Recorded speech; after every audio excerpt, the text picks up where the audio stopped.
Good morning. It's Monday, March 31st, and that means two things. I'm going to break the bit here and just say that I'm seeing more people kind of just say nice things about the show as it comes out, whether that's sharing it around or just leaving comments on various platforms. That's really reassuring. That's great. I want to thank you for that, actually.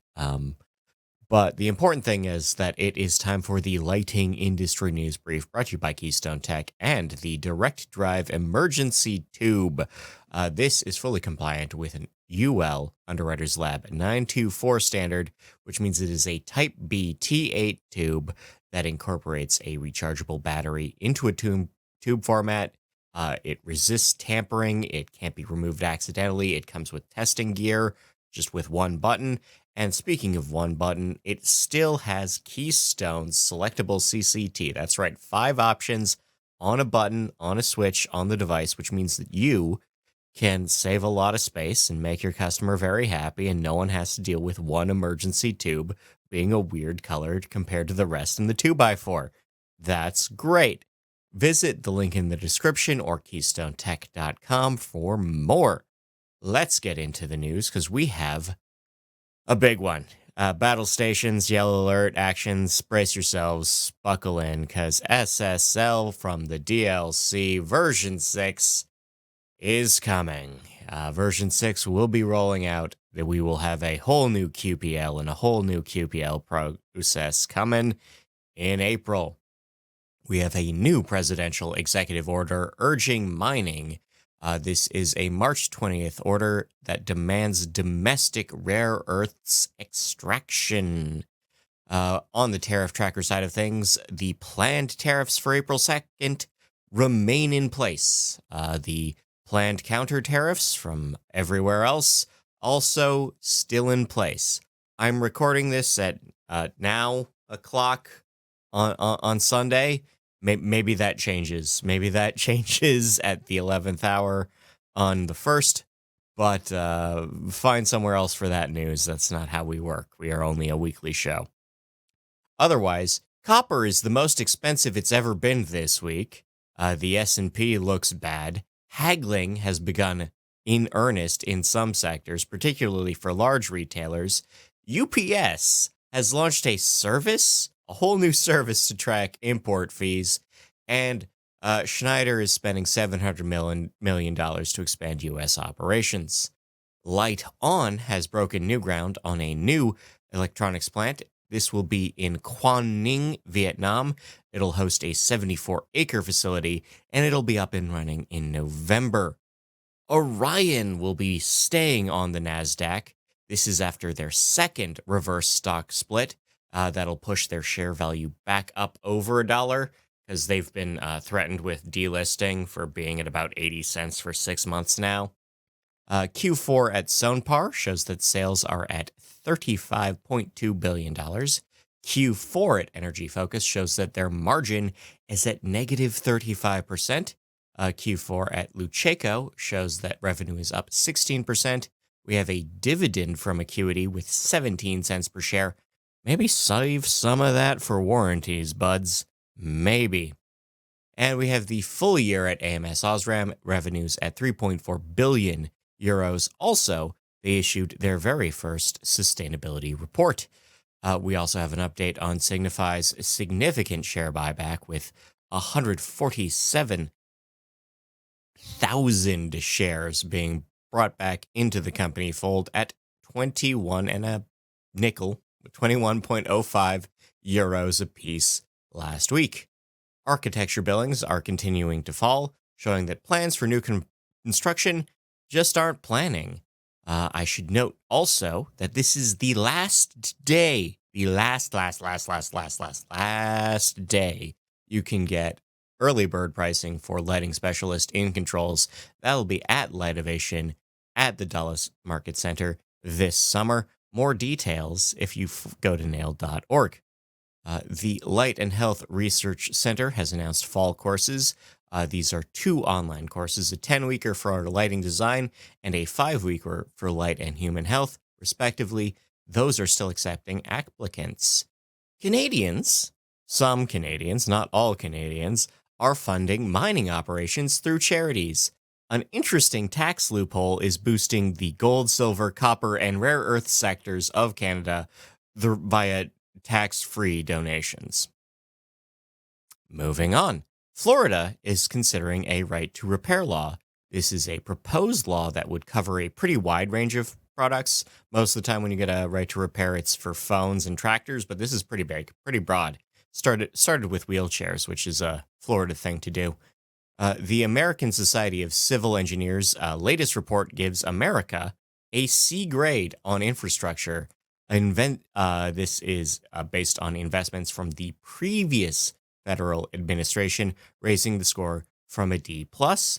They also did note that there's still room for plenty of improvement, particularly in the field of disaster recovery. Siemens has opened a new office with 33,000 square feet in Munich, and 5 NAED members are top workplaces, according to USA Today. In legal news, we have a circuit court declaring that a Home Depot device case is invalid, overturning previous results. In events news, registration is fully open for Light Fair. You can get your passes now. I'll see you there. Maybe. I'm not particularly outgoing. I don't talk to many people. I'll probably also be near the booth where we're live streaming fun. Someone will see someone there, and maybe one of those someones is me. That's more accurate. In IoT news, Dolly Lighting has named their award winners, with judges' prizes presented last week. Jasco has partnered with Amber Semi with a new deal on semiconductors. Savvy has merged with Oliver IQ. This is a commercial and residential IoT company merging with an AV firm. A thing we're gonna see more of, guys. Netmore has partnered with Zenz. This is networked cargo tracking using LoRaWAN protocols. Chase Michael Rowe is on the Lighting Controls podcast. I should note that that's not an imperative. That is not an instruction. His name is Chase. You don't have to follow Michael Rowe. His name is Chase Michael Rowe. Just setting an expectation there. FlashNet has entered the North American market with smart cities coming. Maybe they don't. Maybe they don't do so great. Itron is automating Helsingborg, Sweden, with a new connected street lighting program going up. We have Q4 at Skykes showing that revenues are up 48%. Smart speaker use is faltering, but smart TV use is growing. This is based on a survey from the Nielsen Corporation. And we have a security leak at Hue. Philips's smart doorbells have left their video feeds open to the public if you have the right QR code. In R&D news, Odisha University of India has unveiled a cheaper streetlight. Turns out the university was having trouble doing path and area lighting, so the engineering section just took a swing at it. They brought it in-house, they saved a ton of money, and now they have a plan to commercialize. We have a new study exploring smart lighting and building life cycles. This is the PNNL, Pacific Northwest National Lab, testing energy use, lighting, IoT, and energy. We have a next big thing in lenses, wood. Kennesaw State U has tested a new transparent wood fiber for fixtures and other uses. We also have a new alloy for deep UV gear. This is boron, nitride, and aluminum compounds that improves output specifically at the far end of the spectrum, 200 to 280 nanometers. And a different YouTuber tested that same self-driving wall test. This was a LiDAR versus full self-drive on Tesla, and they determined that, yeah, a Model Y will still Wile E. Coyote through a wall painted to look like the open road, but a Cybertruck won't. That might be related to lighting conditions. Anyway, on the darker side of things, Monash University has gamified circadian entrainment. The U of Michigan has created an app to boost circadian entrainment in cancer recovery. Light pollution has been linked with symptoms of bipolar disorder. Vera Rubin Observatory is confronting low orbit objects. The ESA has set a zero debris standard. Prof. Nick Dunn has published his first book for the general public, Dark Futures When Lights Go Down. Prenatal circadian disruption has been developed linked with neurodevelopmental issues in mice. The University of Liège has published a paper on some inconclusive interactions between circadian rhythm, thermoregulation, and memory in older humans. SpaceX fuel dump provokes questions about light in the skies over the UK. Berliners have begun protesting light pollution from lollipop style fixtures by just putting hats on them. Literally, they climb a ladder and they put a hat, a chapeau, upon the light fixture. That's one way to get things done, I guess. We have a new observatory and dark sky space in Fountain Hills, Arizona. They'll be opening this fall, so save the date. We have Lights Out in Texas starting their migration season advocacy. The Erie Bird Observatory of Ohio is hosting a Lights Out event. The police at Ohio State University have begun planning all-night cruise lighting. That's right, their reds and blues flashing all night. For the safety, you see. A UK ferry terminal has revised their lighting for the better, and they didn't even have to work that hard on it. In the Philippines, locals are pushing back on a proposed plan to project lights and light shows on the side of Mayon volcano, a glamping facility, which is to say fancy camping, in Northern Ireland, is drawing complaints from locals about how much light they use. The Florida Keys insist they are an tourism location, and I'm willing to believe them on that. And 1/3 of shift workers in Korea are facing sleep disorders right now. In horticultural news, Plenty, the company, has restructured a little bit. Not too bad. We have a new container farm opening to grow greens in Alaska. We have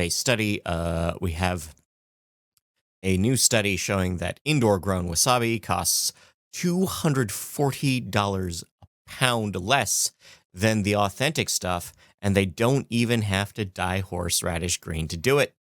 And a Chinese cafe is growing its own strawberries. You can sit down in a cafe and you can just pick strawberries off the ceiling to go with your toast. And that's something. In recommended reading, all these links are on nailed.org, among many other useful things. Let's start with the fact that last week was Leducation, which means we have recaps from Leducation. I recommend you read the reports from Inside Lighting, Edison Report, Light Now, and Lighting and Sound America.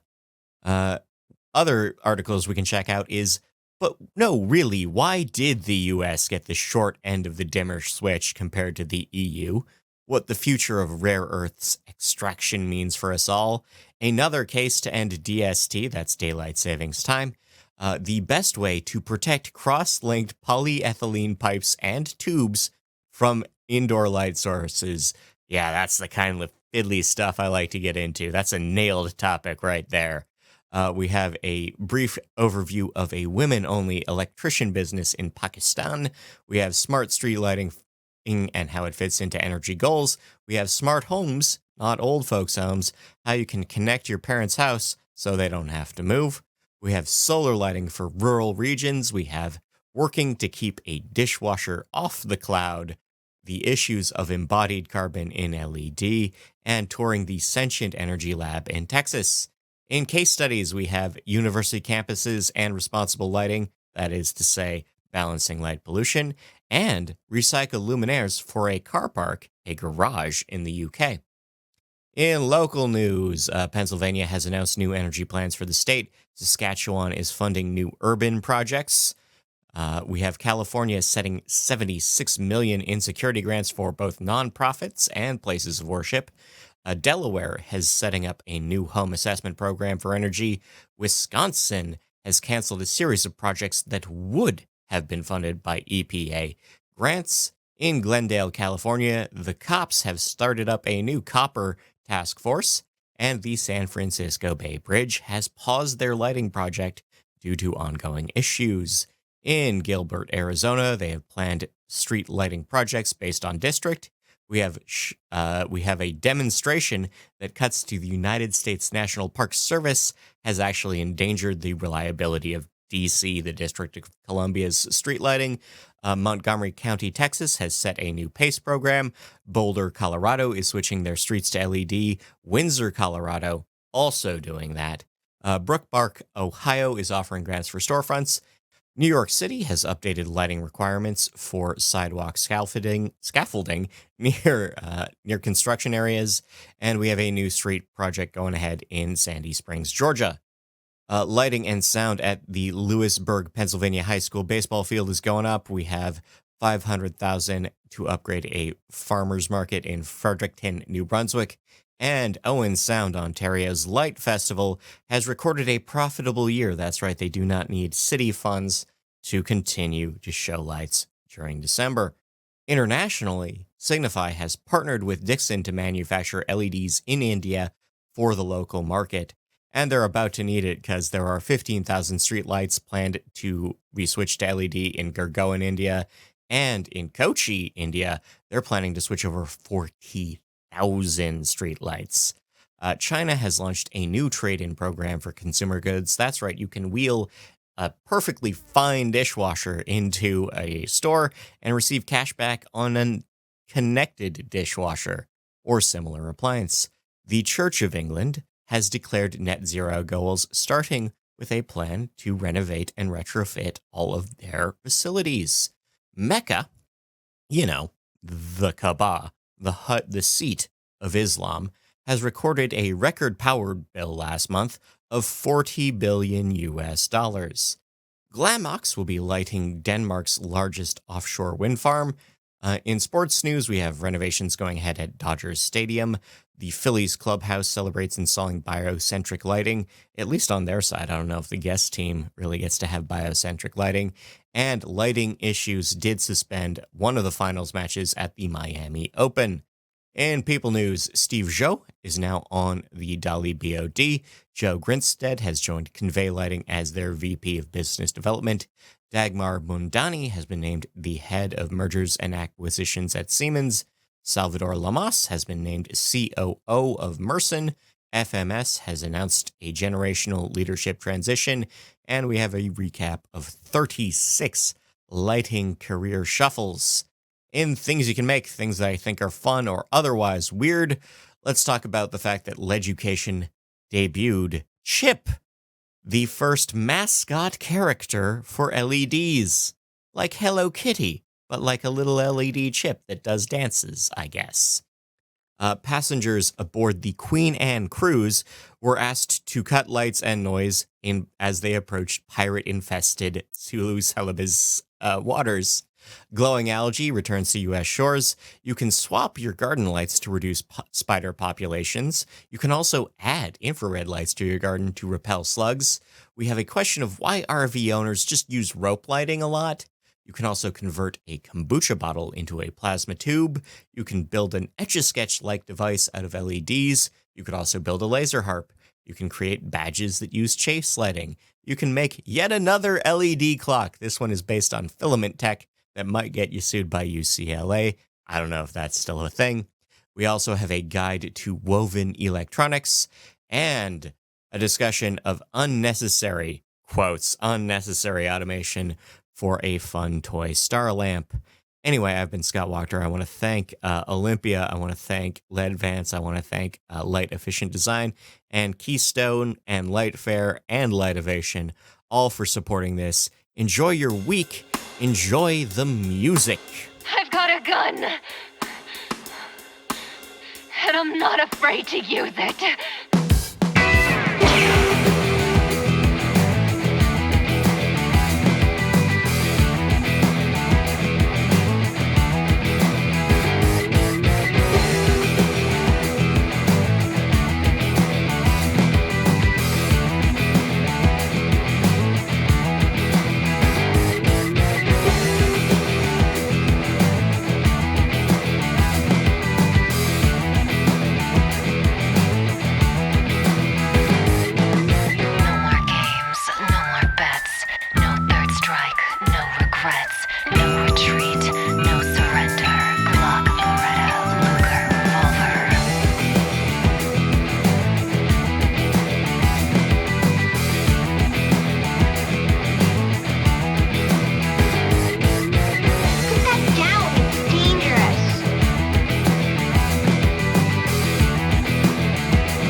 just press the trigger.